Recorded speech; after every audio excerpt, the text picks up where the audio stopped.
Cek.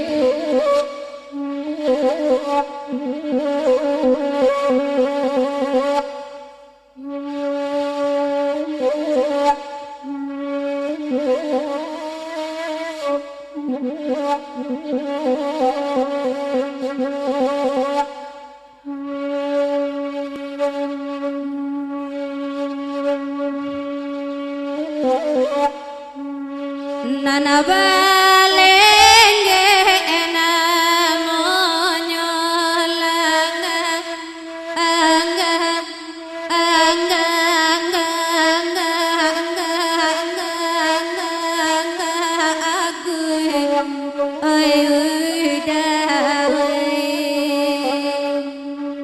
karangan anak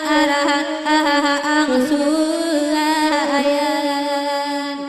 oi dimah nyoy kini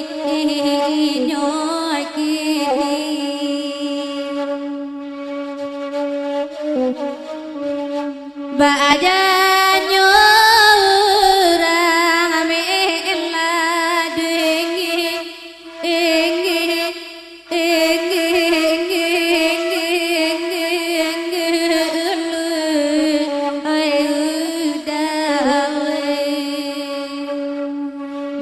Jorenai banyak asih ginya manyu oi sigi nyanyo kot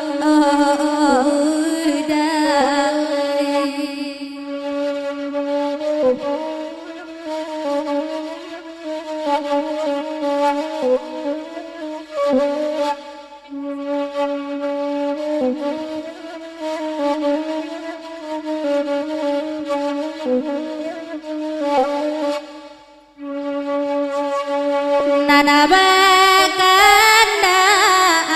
Allah diangga angga angga angga angga angga agiang oi udai dicubo cubo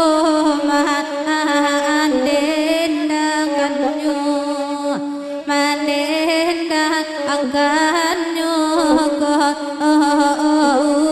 udai Allah talon song udah barangan angga angga angga angga angga agiang oi udai gadangkan urang magironyo oi magironyo